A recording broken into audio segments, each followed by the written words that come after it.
بسم الله الرحمن الرحيم. وعد الله المنافقين والمنافقات والكفار نار جهنم خالدين فيها يا حسبهم ولعنهم الله ولهم عذاب مقيم.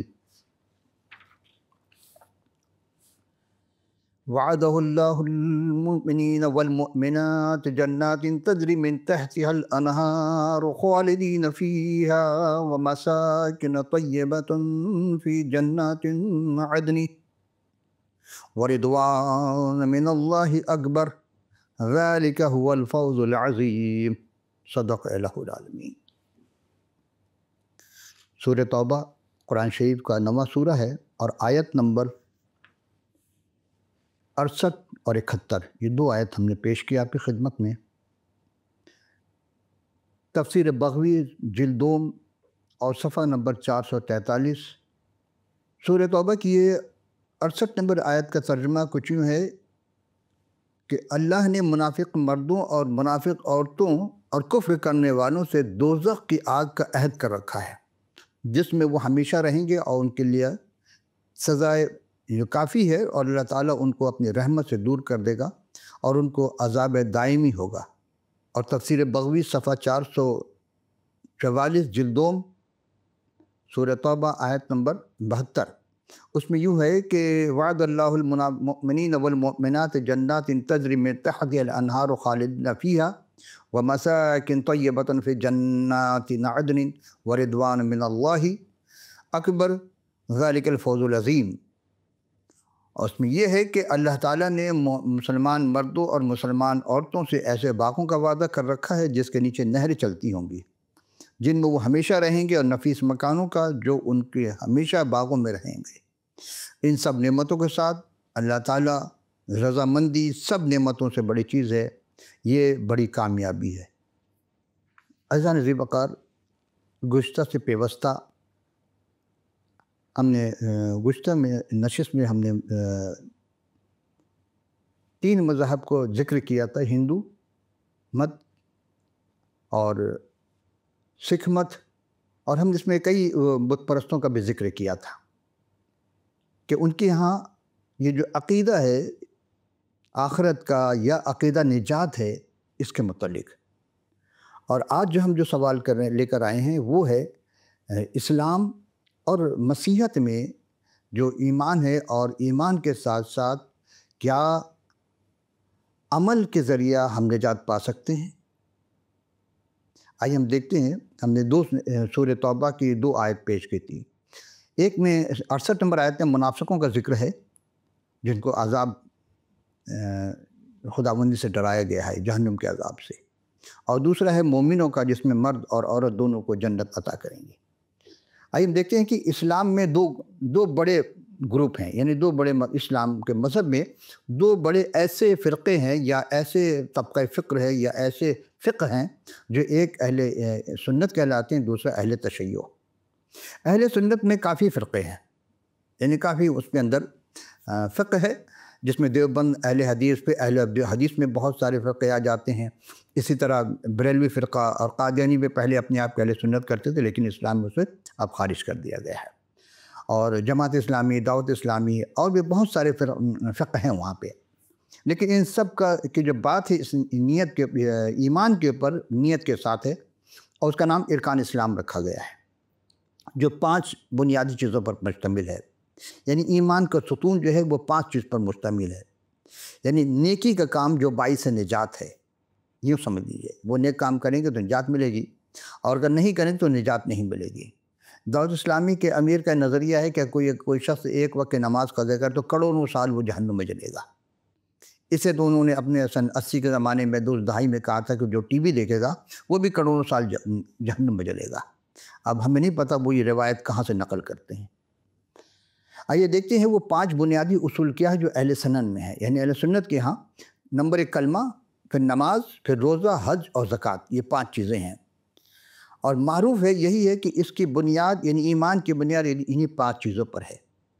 اور ان میں سے کسی ایک کا اگر انکار کیا، کفر کیا، تو اس کا انکار کے بدلے میں عذاب الہی کو وہ معترف ہوگا، اور اس کی فرضیت یعنی معترف جو باوجود شیطان کے بہکاوے میں آ کر ان کی ادائیگی میں سستی یا تساہلی کرتا ہے، تو وہ پھر فسق فجور کرتا ہے، منافق ہو جاتا ہے، یا وہ گناہ کبیرہ میں شمار ہوتا ہے۔ منافق کو کہتے ہیں جو دل میں کچھ ہوتا ہے، ظاہر کچھ، باطن کچھ۔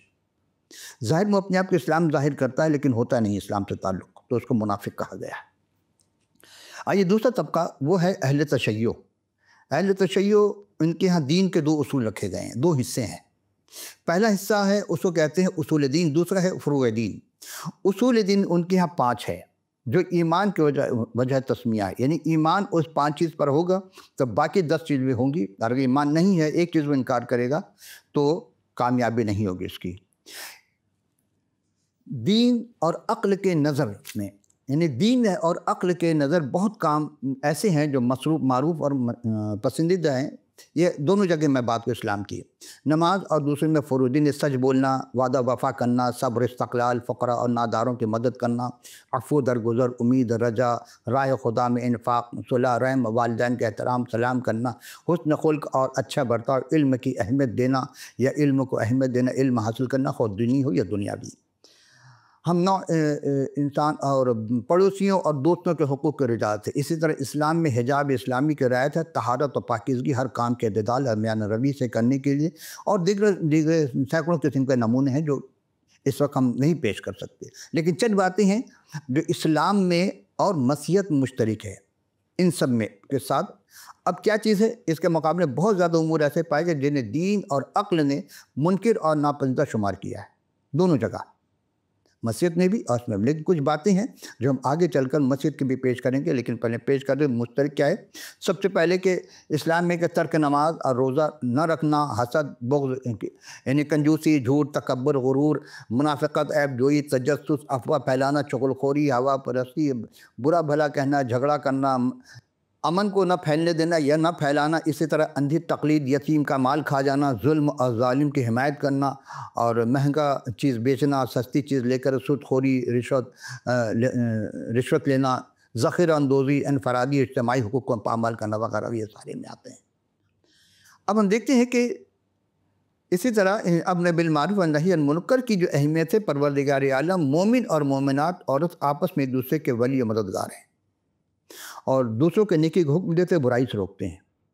یہ سب جگہ ہے تقریباً، خود ساختہ ہو یا خدا ساختہ، سب جگہ یہ باتیں ہیں۔ لیکن ہم یہ 2 ایسی چیز پیش کریں گے، ایک نہج البلاغہ سے اور ایک صحیح بخاری سے، پھر ہم آگے چلیں گے۔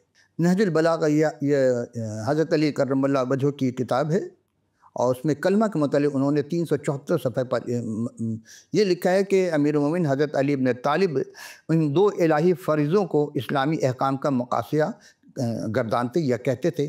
آپ ارشاد فرماتے ہیں، یاد رکھو جملہ اعمال خیر، مع جہاد راہ حق اور امر بالمعروف نہی عن المنکر کے مقابلے میں وہی حیثیت ہے جو گہرے سمندر میں لعاب دہن کے ذرات کی حیثیت ہے۔ یعنی کوئی اگر تھوک دیا اگر سمندر میں اور تو تلاش کرنا چاہے تھوک کہاں تو وہ تو ختم ہو گیا۔ اسی طرح کی بہت ساری نیکیاں جو کفر کے علاج میں کر لیتا ہے وہ ضائع ہو جاتی ہیں۔ اب آئیے دیکھتے ہیں صحیح بخاری دوسری جلد کے 887 صفحے پر یوں لکھا ہے کہ رسول خدا خواب کے خوبصورت مثال معاشرے کی کشتی سے تشبیہ دیتے ہیں کہ اگر کشتی میں سوار افراد میں کوئی یہ کہے کہ کشتی میں میرا بھی حق ہے، ظاہر سی بات جو سوار کے سب کا حق ہے، لیکن اگر وہ اس میں سوراخ کرنا چاہے اور ہول کرنے لگے تو کیا ہوگا؟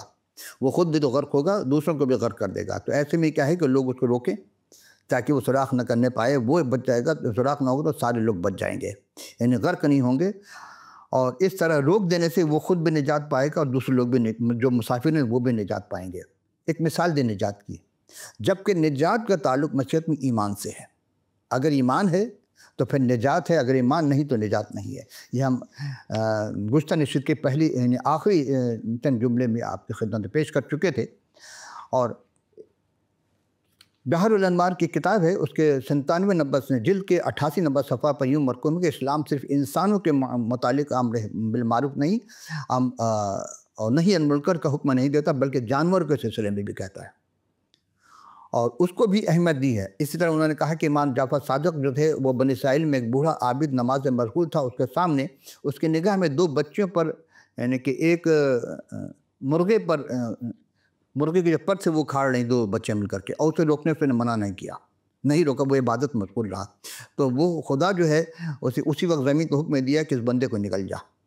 لیکن آپ غور کریں کہ کیا ایسی باتیں جو لکھی گئی ہیں وہ کہیں کلام الہی محفوظ؟ اگر خدا کہتا تو وہ آیت الہی ہوگی۔ یعنی بحر الانوار میں یہ لکھا ہے کہ خداوند عالم نے اس زمین کو حکم دیا کہ میرے بندے اس بندے کو نکل جا۔ سوال یہ پیدا ہوتا ہے کہ کیا وہ جو خدا نے حکم دیا تھا وہ تو آیت ہو گئی، پھر کلام الہی تو کلام الہی، کیا قرآن کی آیت میں ہے کہیں یہ بات کہ حکم دیا اور نکل جا؟ واللہ عالم بالصواب۔ ہم یہاں لب کشائی نہیں کریں گے، لیکن ہم آگے چلتے ہیں کہ شرائط امر بالمعروف نہی عن المنکر کیا ہے۔ ہم اس وقت دونوں یعنی اہل تشیع اور اہل سنن دونوں کی باتیں کر رہے ہیں۔ اس وقت مسجد میں نہیں، جہاں مسجد کی باتیں کہ مسجد کو بے لے کر ہم سامنے لائیں گے۔ علماء اور مراجع کے نے امر بالمعروف نہی عن المنکر کچھ شرائط بیان کی ہیں، جن کا خلاصہ ہم صرف 2 یا 3 باتوں میں کریں گے۔ پہلا یہ کہ امر بالمعروف اور منکر کی شناخت کیا ہے۔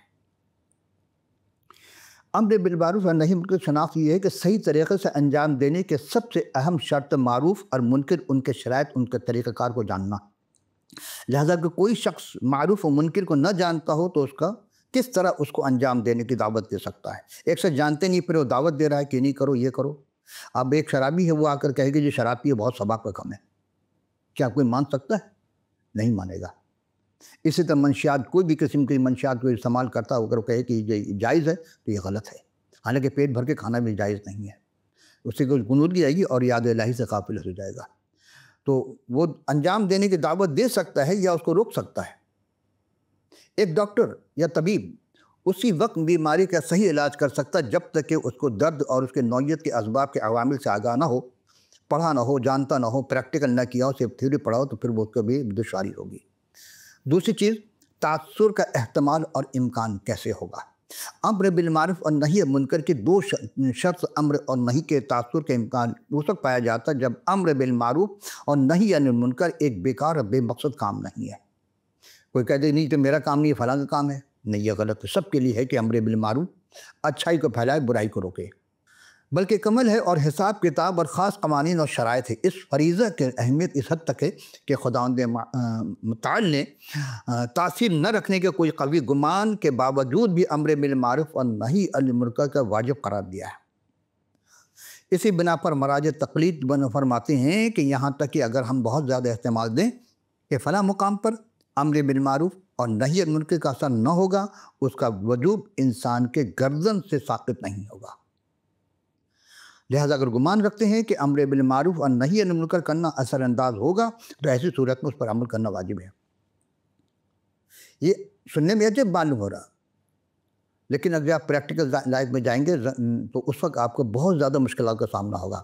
آپ سچی بات اپنے گھر سے شروع کریں، جب سچ بولنا شروع کریں گے، گھر والے سب سے پہلے آپ کے دشمن بن جائیں گے، پھر دوست احباب، حالانکہ پرانی بات ہے لیکن ہر زمانے میں نہیں ہو جاتی ہیں۔ آئیے تیسری چیز کہ ضرر اور نقصان کا خطرہ نہ ہو۔ یہ ان کا کہنا ہے کہ امر بالمعروف اور نہی عن المنکر کی تیسری شرط یہ ہے کہ امر اور نہی کرنے کی وجہ سے ضرر نقصان کا خطرہ نہ ہو۔ اس فرائض الہی کے بہت اہم اور قیمتی نتائج سامنے آتے ہیں، لہٰذا اگر یہ کام صحیح اور اچھے طریقے سے انجام نہ پائے یا نقصان دہ ہو جائے، ایسی صورت میں امر الہی نہیں ہو سکتا، اس لیے اپنے ہدف اور مقصد میں مناسب نہیں ہے۔ عزیزان گرامی، ہم نے 3 چیز پیش کی: امر بالمعروف شناخت، تاثیر اور احتمال امکان، اور اس کے بعد اس کے نتائج کا خطرہ۔ لیکن ہم دیکھتے ہیں کہ اگر کوئی شخص پیغمبر، جتنے بھی پیغمبر آئے انہوں نے حق بات کہی ہے، خدا کی تعریف کی ہے، اس کی وحدانیت کو بیان کیا ہے۔ جنہوں نے مانا صحیح، جنہوں نے مانا نہیں مانا ان کا کچھ نہیں بگاڑ سکے، اپنا ہی نقصان کر گئے۔ آئیے ہم دوسرے سوال کی جانب چلتے ہیں کہ وہ کون سی نیکی ہے، کہ سوال کیا کہ کون سی نیکی کرنے سے ہمیشہ زندگی ملے گی۔ یہ تو ساری نیکی کے بارے میں کہ کریں تو ہمیشہ زندگی ملے گی۔ یہ سوال حضرت مسیح السلام علیہ کے سامنے ایک نوجوان دولت مند تھا اور اس نے کیا تھا، اور اس کا جواب یہ ہے کہ مسیح رسول کی معرفت لکھی گئی انجیل جلیل کے 19ویں باب کے 16 تا 26 آیت میں ہے۔ کچھ یوں مرقوم ہے، میں ایک آیت کی آپ کی خدمت پیش کروں گا کہ اور دیکھو ایک شخص نے پاس آ کر اس سے کہا، اے استاد وہ کون سی نیکی کروں تاکہ ہمیشہ زندگی پاؤں۔ آج بھی یہ سوال ہے، آپ نے سمجھے کہ 2000 سال پرانا سوال ہے، آج بھی ہے۔ لوگ چاہتے ہیں کہ ہم کم وقت میں زیادہ سے زیادہ کام کر کے نیکی کر کے جنت میں چلے جائیں. اس نے بھی یہ سوال کیا تھا.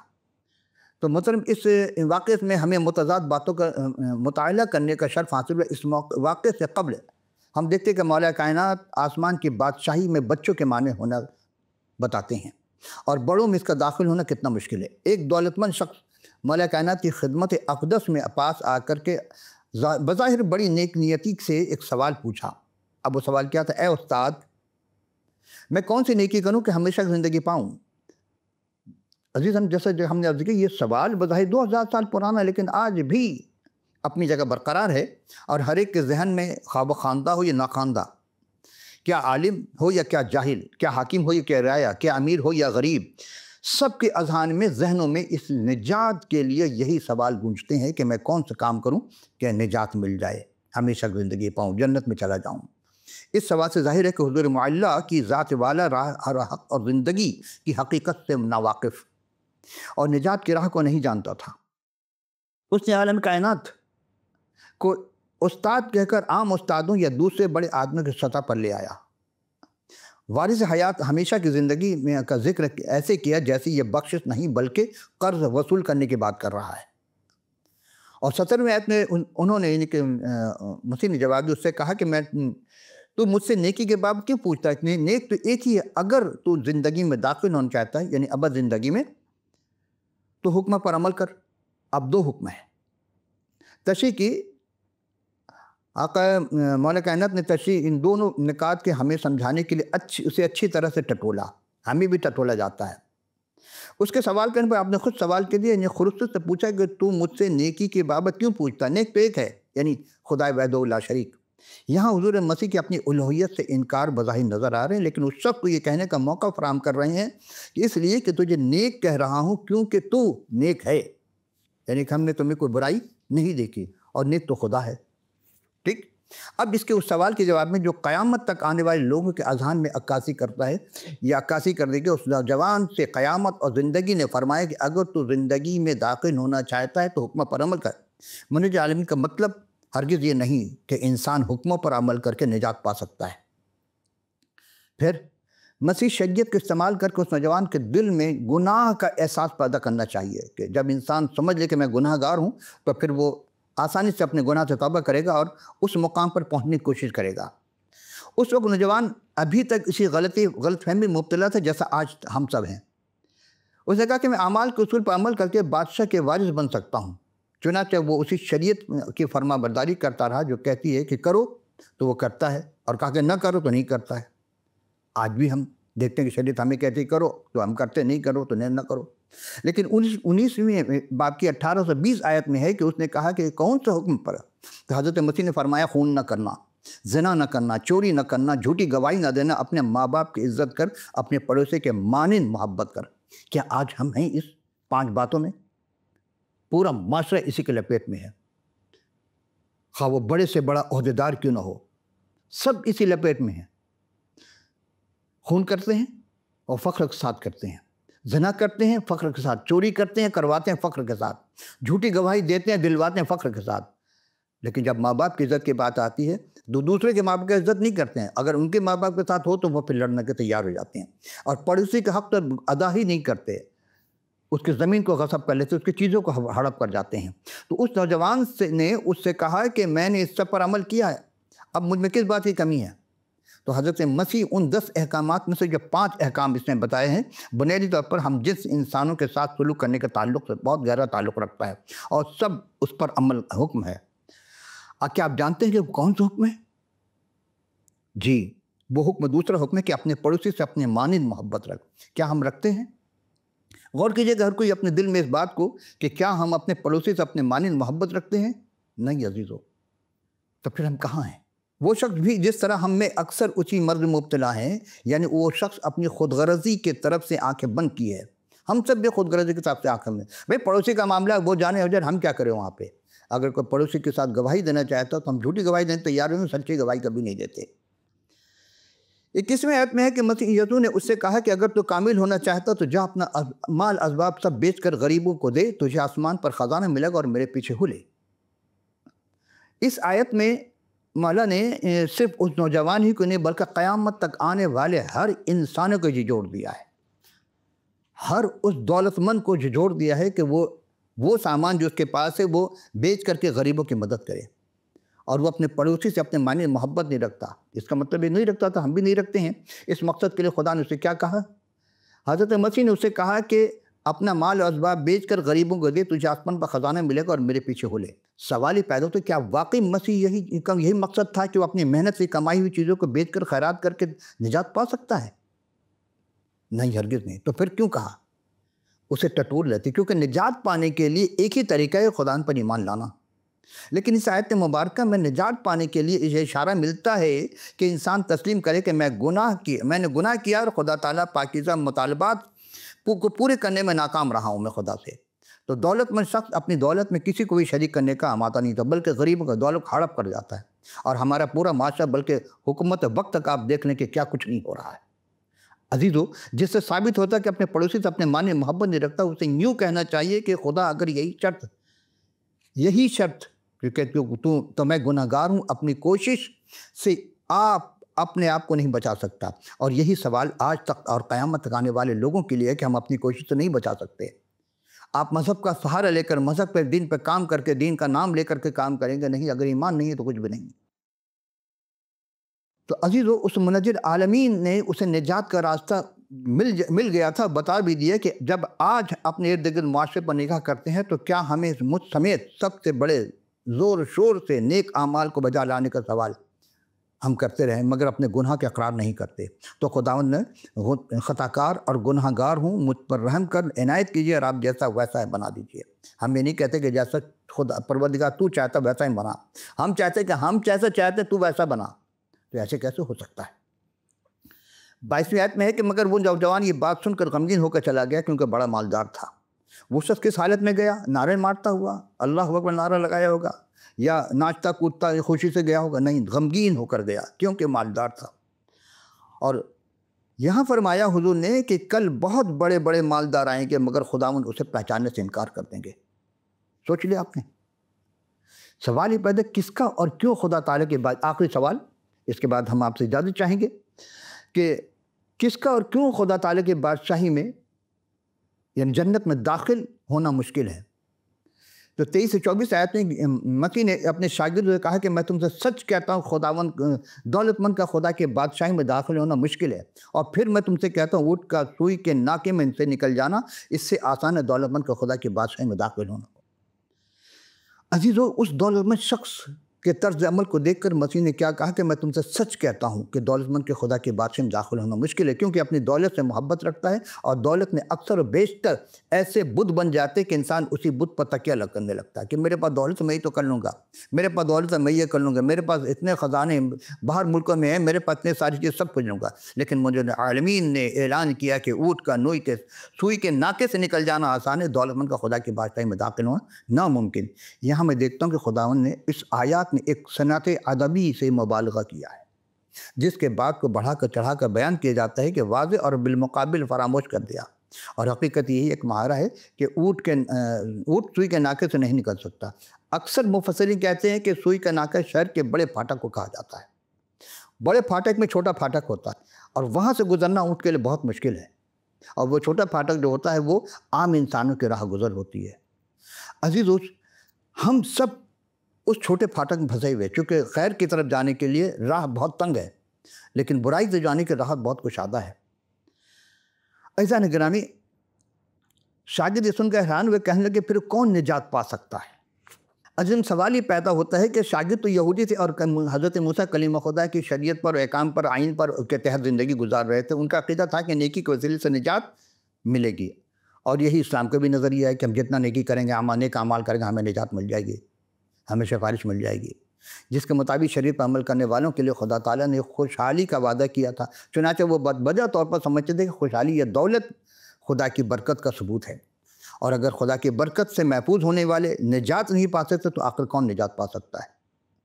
اگر آپ دولت مند نے بہت سارے نیک کام کیے اور غریب لازر نے کا واقعہ آپ کو یاد ہو کہ میں اکثر پیش کر چکا، وہ کچھ نہیں نیک کام کر سکا، حتیٰ کہ وہ اسی دولت مند کے میز پر گرے ہوئے وہ چورے سے وہ اس کا پیٹ بھرتا تھا۔